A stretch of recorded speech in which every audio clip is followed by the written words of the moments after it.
पंजाब के लुधियाना वेस्ट विधानसभा सीट पर हुए उपचुनाव में आम आदमी पार्टी ने धमाकेदार जीत दर्ज कर ली, जिसके बाद अरविंद केजरीवाल के लिए संसद का रास्ता साफ हो गया है। अब केजरीवाल राज्यसभा का रुख कर सकते हैं। लुधियाना वेस्ट से पार्टी उम्मीदवार संजीव अरोड़ा ने उपचुनाव में बाजी मार ली। ये वही संजीव अरोड़ा हैं जो उद्योगपति होने के साथ साथ पार्टी नेतृत्व के बेहद करीबी माने जाते हैं। अब सवाल उठता है, आखिर इस जीत की अहमियत इतनी ज्यादा क्यों है?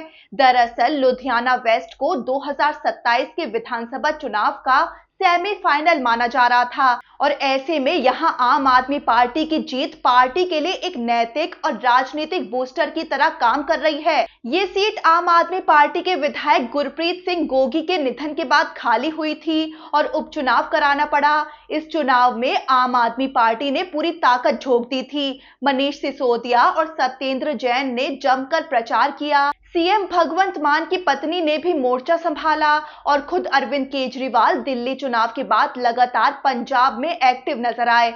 अब सबसे बड़ा सवाल, क्या ये जीत राज्यसभा की नई कहानी लिखेगी? दरअसल इस जीत के बाद राजनीतिक हलकों में एक बड़ा सवाल खड़ा हो गया है। क्या अब संजीव अरोड़ा के राज्यसभा से इस्तीफा देने के बाद अरविंद केजरीवाल राज्यसभा जाएंगे?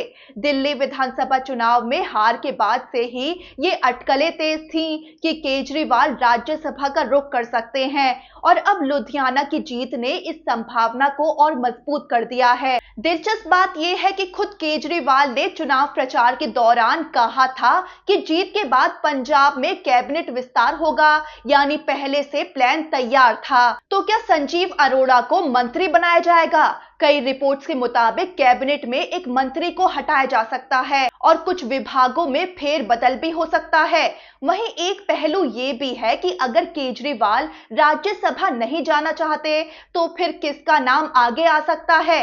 इसमें जिन नामों की चर्चा हो रही है वो है दिल्ली के पूर्व डिप्टी सीएम और शिक्षा मंत्री मनीष सिसोदिया, अरविंद केजरीवाल की पत्नी सुनीता केजरीवाल और दिल्ली सरकार में पूर्व मंत्री सत्येंद्र जैन।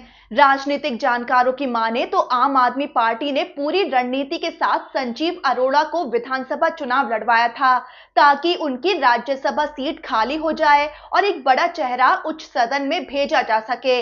और पार्टी की पहली पसंद अब भी अरविंद केजरीवाल ही माने जा रहे हैं।